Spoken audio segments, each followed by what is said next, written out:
Tisztelettel és szeretettel köszöntök mindenkit, aki megjelent ezen a ma este beszélgetésen, a kibeszélőn, és természetesen megkülönböztetett tisztelettel köszöntöm Vince Laurent Európa parlamenti képviselőt, az RMDSZ képviselőit a parlamentben, amely elhatározza Európa fontosabb dolgait, és mindenkit, aki itt van, Paródról, hozzánk tartozó falvakból és egész Erdővidékről.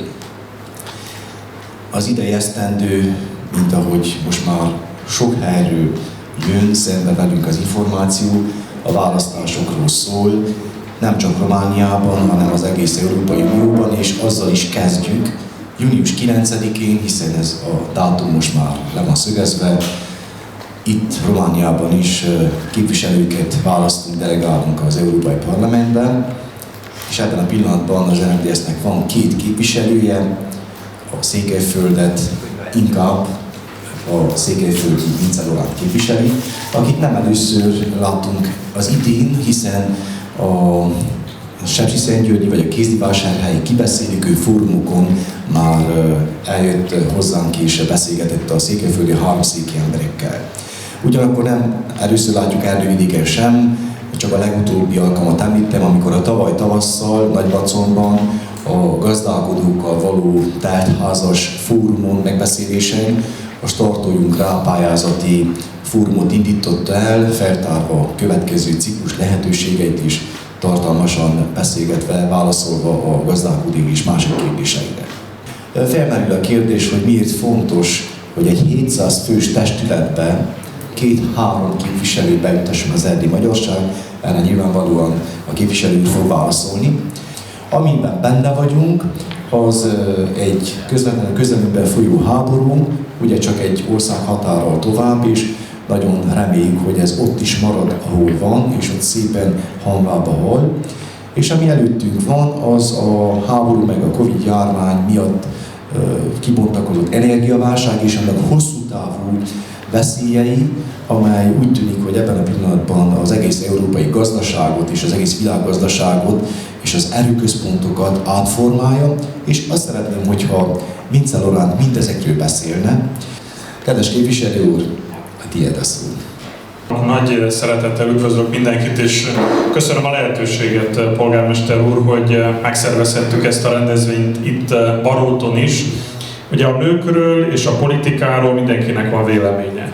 És a politikán belül az Európai Unió valahogy kinőtte magát egy olyan témává, ami egyre inkább foglalkoztatja az embereket, egyre több szó esik róla, magánbeszélgetéseken is, nem csupán, hogy mondjam, szakmai beszélgetések, akár politikusokkal.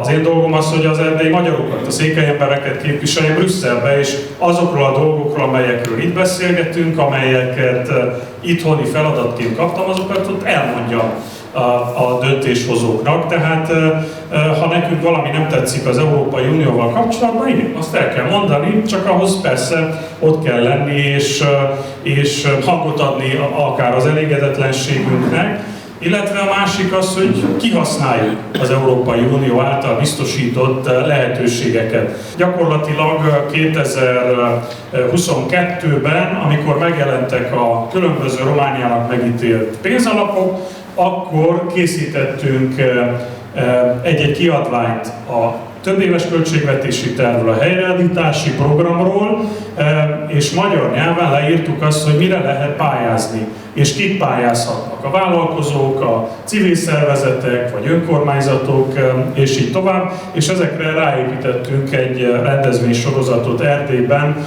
2022-ben volt egy nagykörút, és azután pedig megjelent a következő téma, a mezőgazdasági pályázatok, az új agrárpolitika, amely 2023. januárjától lépett érvénybe. Gyakorlatilag mi, amikor már hivatalba lépett, de a romániai kiírások még nem voltak meg, elindult a körút 2023 elején, és akkor erről tájékoztattuk a gazdákat Erdély szerte, és tényleg hatalmas érdeklődés mellett összesen ezek a tájékoztató körutak 5000 emberhez jutottak el személyesen Úgy hiszem, hogy, és a közvetlen uniós támogatásokról is utána még készült egy kiadvány, úgy hiszem, hogy van értelme annak, hogy az uniós lehetőségekről beszélni itthon. Ez is egyik feladatom képviselőként. Minden esetre azt hiszem, hogy egyrészt akkor ezt a rágott bogat egy picit még kibontanám. Tehát az egyik az, hogy az Európai Uniós témákról itthon beszélni, a másik az, hogy az uniós lehetőségeket hazahozni és bemutatni, és akkor marad a harmadik, talán legfontosabb terület, hogy mit csinál az európai parlamenti képviselő Brüsszelben. Melyek azok az eredmények, amelyeket föl lehet mutatni 5 év után. Az Európai Parlamentben 5 éves egy mandátum, és akkor ezekről a konkrét eredményekről beszélnék. Ez egy ilyen szavazó tábla, a szavazás eredményét így jelzik az Európai Parlamentben, és ez az első tábla a Minority SafePack, a kisebbségi polgári kezdeményezésről tartott Európai Uniós szavazásnak az eredménye. Ez 2020. december 17-én volt a parlamentben. Itt látszik a végszavazás, hogy összesen 694 képviselő szavazott, és abból 524-en támogatták a javaslatot. Azt, hogy legyen egy kisebbségi törvény az őshonos kisebbségek védelmében, csak 67-en szavaztak ellene, és 103-an tartózkodtak. Tehát ez egy masszív, több mint 3/4-es többség. Tehát ezzel azt lehet mondani jogosan, hogy az Európai Parlament támogatja a kisebbségvédelmet. Ahol utána gond volt, az Európai Bizottság volt, amely nem fogadta meg ezt a parlamenti határozatot, lesöpörte azt a több mint 1 millió aláírást, amit innen Erdővidékről is gyűjtöttünk 2017-18-ban, és végül nem lett még törvény a kisebbségi jogok kapcsán. De a parlament mögötte áll, és én ezt tudtam elérni európai parlamenti képviselőként, hogy ezt az intézményt magunk mögé állítom. És akkor itt van a válasz a kérdésre, hogy mit tud két képviselő az Európai Parlamentben csinálni. Hát adott esetben egy 3/4-es többséget meggyőzni. Mert én amikor oda kerültem a parlamentbe, és ugye az RMDS az Európai Néppárt frakciójának a tagja, még most is, a Fidesz ugye közben kilépett, de mikor én oda kerültem, akkor az Európai Néppártban a kisebbségi kérdésre azt mondták, hogy ez veszélyes, ez kényes, ebben nem szabad belemenni, ezt ők nem tudják támogatni, mert ebből botrány lesz. És akkor ebből az állapotból kellett eljutni odáig, hogy ma én a kisebbségi kérdésben valamit javasolok a frakcióban, a 100%-ban egyhangúan fogják támogatni, senki nem fog ellene beszélni. És ez 3 éves munka eredménye. Mert sikerült megtalálni ennek a nagyon kényes ügynek a nyitját, ez pedig az volt, hogy leülni azokkal a nemzeti delegációkkal, azon országok képviselőivel, akik általában ellenzik a kisebbségi témát. Amelyek ezek? Hát ugye ott van Románia, Szlovákia, ezt alapból tudjuk, ott van Franciaország, amelyik nem ismeri el a kisebbségeket, ott van Görögország, de ott van Spanyolország, amelyik Katalónia miatt nem akar a kisebbségi kérdésről hallani. Na de én megnéztem, hogy ezek közül kik azok, akik kritikusan és tényleg befolyásolni tudják egy többségnek a támogatását, és rájöttem, hogy ezek a spanyolok, mert hogy ők sokan vannak, egy régi Európai Uniós tagállam, és az ő esetükben a legkényesebb, mert ugye akkor volt a Katalónia függetlenségét követő időszak. És akkor én ültem a spanyol kollégákkal, és elmondtam nekik, hogy az, amit a Minority SafePack tartalmaz, az egy mérsékelt, a fősodor által biztosan elfogadható javaslatokat tartalmaz a kisebbségi nyelvek, a kisebbségi kultúrák támogatásával kapcsolatban. Spanyolországban sokkal komolyabb jogai vannak a kisebbségeknek, mint ami a Minority SafePack-en szerepel. Sokkal több, mint ami valaha az erdélyi magyaroknak lesz. Hát mondjuk ne használjunk a valaha szót, de hát belátható időn belül Románia nem fog úgy megváltozni, hogy autonómiát adjon a kisebbségeknek hivatalos nyelvként, ismerjék el az anyanyelvet. Na és akkor megértették a spanyolok, hogy igen, ez nem ördögtől való, ez tőlük el nem vesz semmit. Tehát az én feladatom, egyik feladatom az a kisebbségi kérdésnek a megoldása fele vezető úton haladni, és ezt sikerült megoldani. Azt gondolom, hogy napirendre helyeztük a kisebbségi kérdést az Európai Unióban, úgyhogy semmiféle hajlandóság azelőtt nem mutatkozott rá, és a bizottság ugyan elutasította, de kénytelen volt foglalkozni vele. Tehát végre uniós dokumentumban utalás van a kisebbségi jogokra, és egyszerűen bepereltük a bizottságot, amiatt, hogy elutasította. Az a per most még folyamatban van, valószínűleg az év végén, legkésőbb a jövő év elején dönteni fog az Európai Unió Bírósága, hogy igaza volt a bizottságnak, hogy elutasította, vagy a mi fellebbezésünk helyén való. Na most nyilván a kisebbségvédelem és a fejlesztésekkel kapcsolatos témákban mellett van egy csomó olyan, amiben én azt gondolom, hogy el kell mondjuk a véleményünket, erdélyi magyarokként.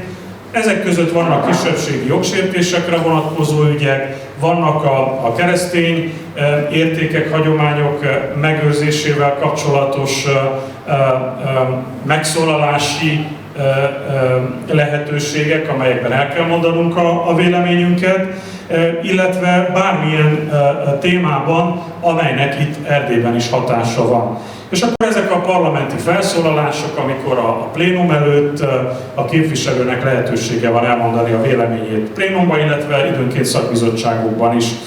Ezekből van egy válogatás, hogy nézzék meg egy picit, hogy milyen hangulat szokott lenni az Európai Parlamentben, illetve milyen témákban voltak felszólalások.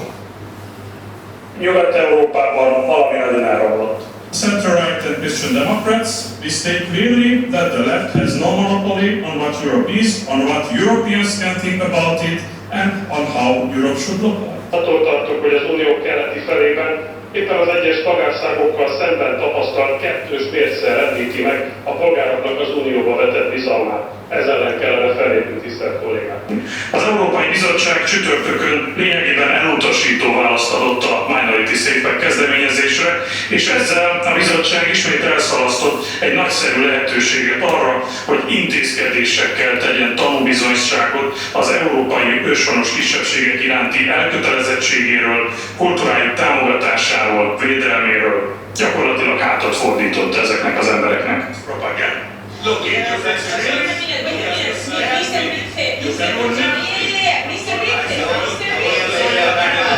Excuse me. Interrupt. Mr. Winter. You don't have the Wait a minute. A keresztény kultúrát, a vallási hagyományokat kísérni megtörölni a biztosasszony, és erre nincsen felhatalmazása, erre nincsen mentsége. Ezt egyszerűen le kell állítani a verziót. Ezt az iromány nem átjavítani kellene, hanem a bizottság brüsszeli épülete előtt ünnepélyesen elégetni, és a havait a északi tengerbe szórni, hogy többet semmilyen formában elő ne jöjjön. Jó napot kívánok! Domnule președinte, fiecare cetățean român înțelege această orare în limba maghiară, nu pentru că majoritatea a început să învețe limba minorității, ci pentru că în 2020 ați folosit limba maghiară ca instrument politic împotriva adversarilor dumneavoastră. No, ezek azok a témák, amelyek talán utólag visszhangot is okoztak, illetve amelyekben mindenképpen nekünk azt mondom, hogy bátran ki kell állni, mondani a véleményünket. Nyilván, hogy a támogatás megszerzéséhez olyan partnerekre van szükség, olyan emberekre, akik befolyásosak az Európai Parlamentben, és ehhez vezető út az ember aktív kell legyen, és szakpolitikákban jelen kell lennie.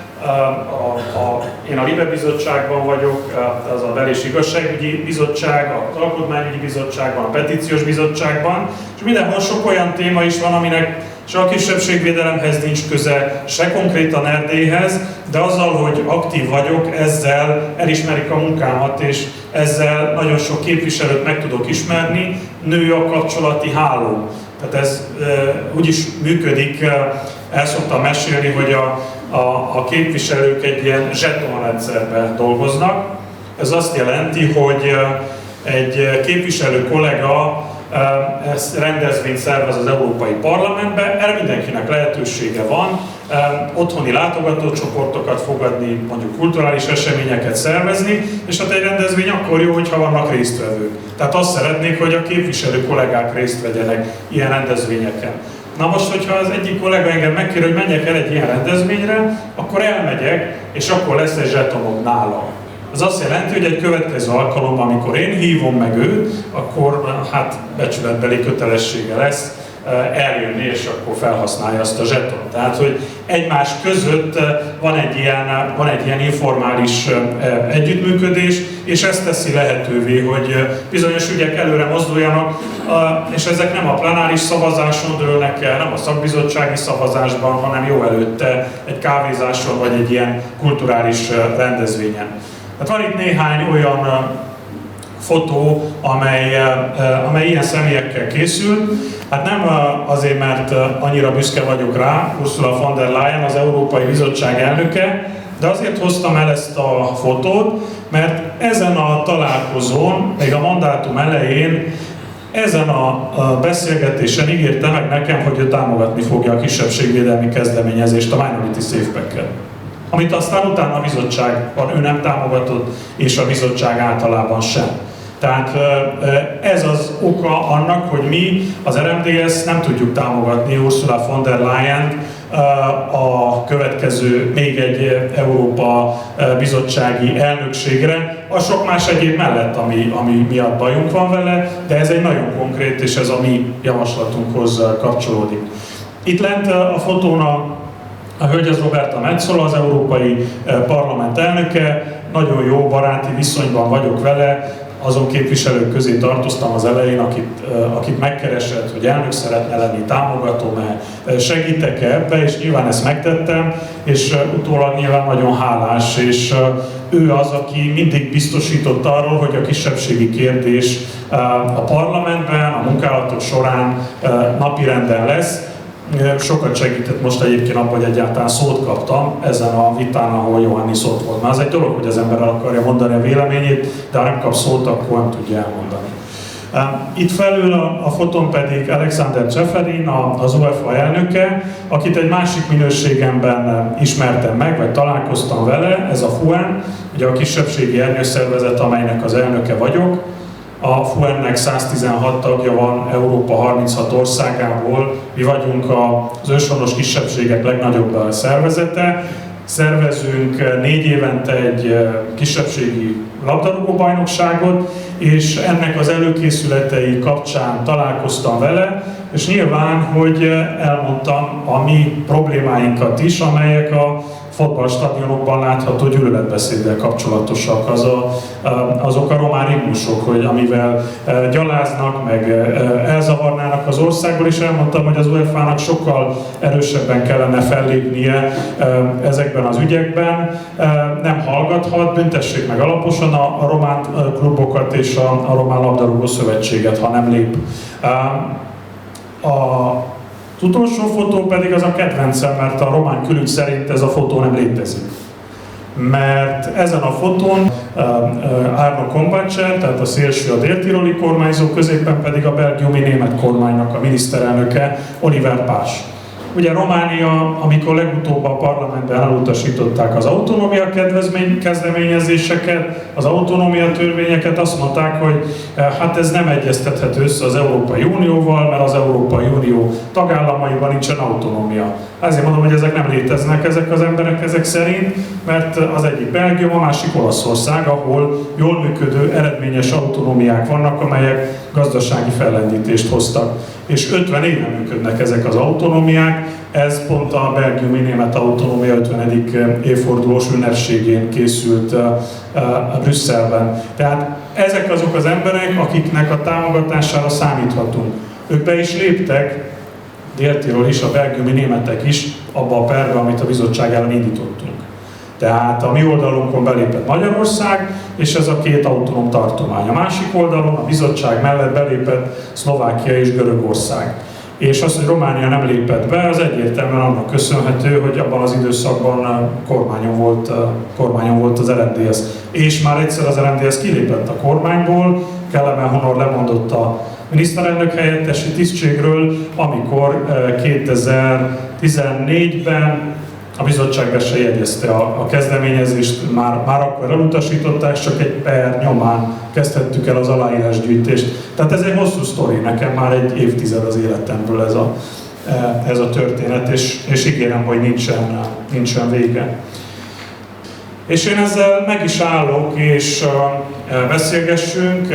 beszélgessünk azokról a témákról, amelyek egyébként a korábbi beszélgetéseken is már előkerültek, kisebbségvédelemtől támogatások, Ukrajna, a magyar helyzet, és így tovább, az abszolút mindenféle formaiság nélkül én átadom a mikrofont, egyiket elkezdjük körbehordozni, és akkor lehet kérdezni.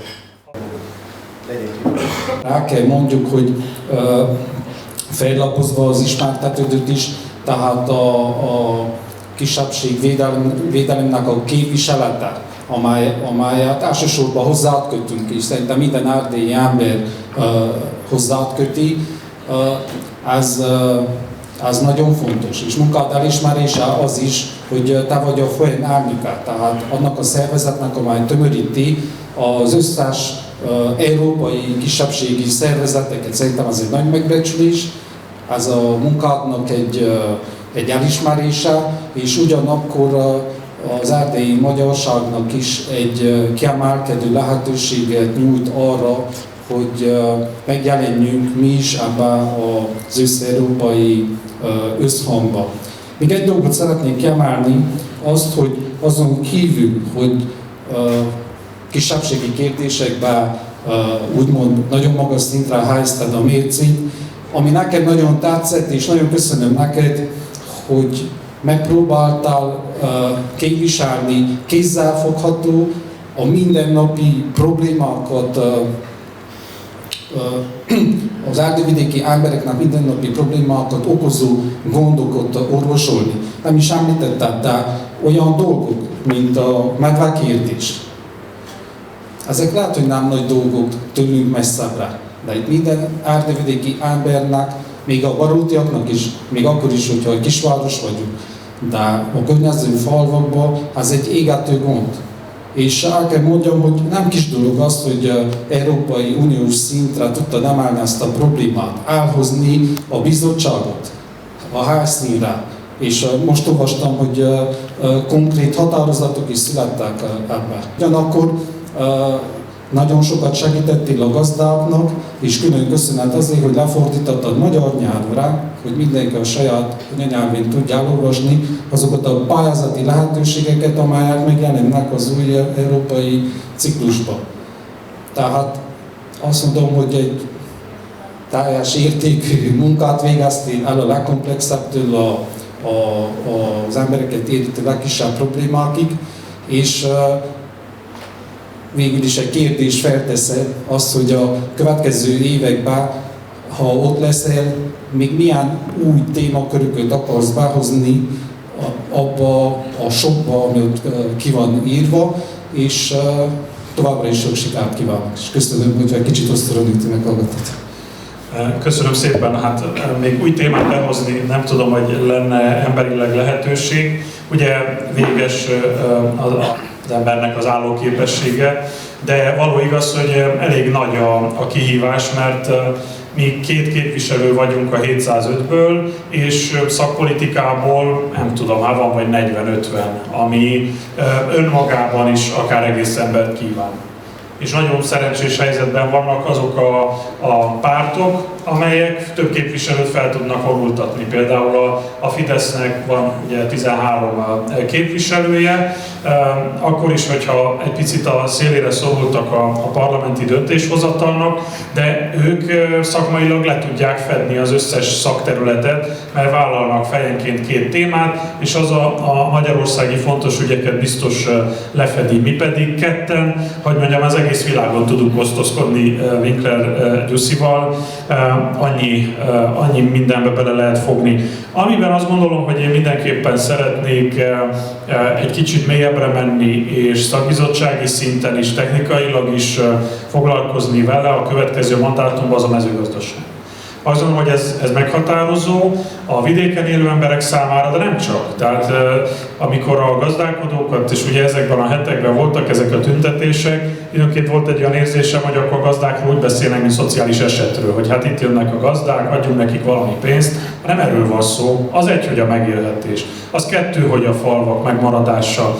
De ott van a harmadik az, hogy élelmiszert állítanak elő. A mindennapi betevő falatunk függ azoktól a gazdáktól. Tehát ez az egyik legnagyobb kihívás lesz a következő években, hogy lehet összeegyeztetni a nagy zöld átállást, a klímavédelmi célokat a mezőgazdasággal, és új mezőgazdasági agrárpolitika kidolgozása kezdődik el megint. Egyáltalán nem mindegy, hogy mi abban jelen tudunk-e lenni, befolyásolni tudjuk-e a dolgokat, megmaradnak-e a területalapú támogatások, az állatok után járó támogatások, lesz a vidékfejlesztésre külön pénz. Ezt ott helyben tényleg egy nagyon technikai munka, úgyhogy ebbe mindenképpen szerepet vállalok. Hát ez felhúzza egyébként a medve kérdést is. Az az igazság, hogy én amíg a parlamentben nem kezdtem el beszélni a medvéről, nem hallottak arról az Európai Parlamentben, hogy van ilyen, hogy medve probléma. Nem tudtak arról, hogy a medvék embereket támadnak meg, és gazdasági károk keletkeznek. Vagy ezt megkérdik tőlem sokszor, hogy mit tudnak rólunk, képviselő úr, az Európai Parlamentben. Hát pont annyit tudnak, amennyit mi elmondunk. És ha nem vagyunk ott, nem mondja el senki. Tehát amíg én a medvéről nem kezdtem el beszélni, addig a legnagyobb probléma a farkas volt. Tehát a Franciaországban, Németországban, Lengyelországban, és az is akkor került igazán előtérbe, amikor Ursula von der Leyennek a póniát megette a farkas. Mert addig úgy nem vett senki tudomást erről a problémáról. Na, de hát a medvét sikerült bevinni, és most arra, ahol megjelenik a farkas, ott mindig gondoskodok arra, hogy ott legyen a medve is. Tehát, hogy az Európai Unió a környezetvédelmi kérdésben társ kompetenciája van a tagállamokkal. És ahol az Európai Unió kedvezően tud eljárni, az az élőhely direktíva, ami megszabja azt, hogy melyik állatok szigorúan védettek az Unióban, és a medve oda tartozik. Szigorúan védett állatnak számít. Románia így ezt elfogadta a csatlakozási tárgyalások során, és akkor most a kihívás az, hogy a medvét tegyék át kivételt képezzenek bizonyos régiók, ahol a medve már nem kell szigorúan védett faj legyen, mert annyira szaporodott az állomány. És ezt az Európai Unióban el kell érni, addig is legalább, amit már sikerült elérni, hogy ne akadályozzák a romániai vadgazdálkodási tervet, a kilövési kvótákat és így tovább. Ezért hoztam el a Petíciós Bizottság delegációját Sepsiszentgyörgyre, és áldozatokkal találkoztunk, kimentünk Sogásfürdőre, ott megnézték a környéket is, tehát hogy az emberek akkor tudnak valamiben cselekedni, ha magukénak érzik, ha úgy érzelmileg megérintette őket, és szerintem ezért ez mindenképpen fontos volt, de ez megint olyan, hogy ha nem vagyunk ott, ezt nem tartjuk napirendre, el fog felejtődni. Megint marad a farkas, mert van elég német, francia, spanyol kollega, aki a farkas napirendre fogja tartani. Én nem hiszem, hogy Dantanász, ugye, aki a Záur képviselője lesz, a székelyföldi medvékről fog beszélni, vagy a kisebbségvédelemről pozitív értelemben. Ezek meg ott lesznek az Európai Parlamentben. Nagyon sokszor mondják azt az emberek ezekben a kommentekben is, meg sokszor beszélgetésekben is, nem baj, ezek a politikusok semmit nem csinálnak, jól megbüntetjük őket, nem megyünk el szavazni, aztán meglátják. Hát mit látnak meg? Tehát, hogy se a polgármester nem marad munkanélkül, se a Gál Károly kollégám, se én, valahogy lesz a mi személyes életünk, ez nem erről szól, hanem hogy elveszünk a közösségtől egy lehetőséget, hogy képviselve legyen. Az, hogy nem lesz két képviselője RMDSZ-es Romániának, nem baj, mind a 33 hely be fog telni, csak mind román képviselők lesznek, magyar ügyekről, a mi ügyeinkről senki nem fog beszélni.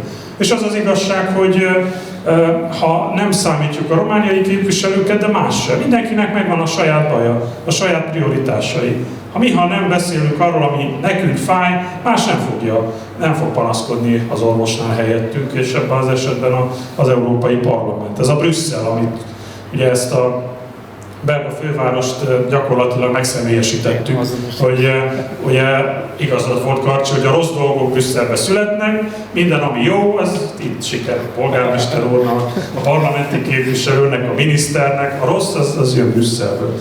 Sokkal árnyaltabb a kép, azon túl is, amiket hallunk negatív értelemben, igen, egy csomó olyan jogszabályt vagy javaslatot fogad el a parlament, ami hülyesség, de ott vannak a tagállamok, amelyek az Európai Tanácsban véglegesen eldöntenek dolgokat. És a legtöbbször vagy nagy többséggel, vagy mindenki egyetértve hozza meg a döntéseket. Tehát ott van Románia is az asztalnál, Magyarország, a többi állam végül beleegyeznek, és akkortól kezdenek el alkalmazni egy jogszabályt. Önmagában a parlament nem elég erős ahhoz, hogy eldöntsön valamit. Ahhoz még kell az Európai Bizottság is, kell a tanács, a tagállamok jóváhagyása is. Tehát sokkal bonyolultabb a képlet.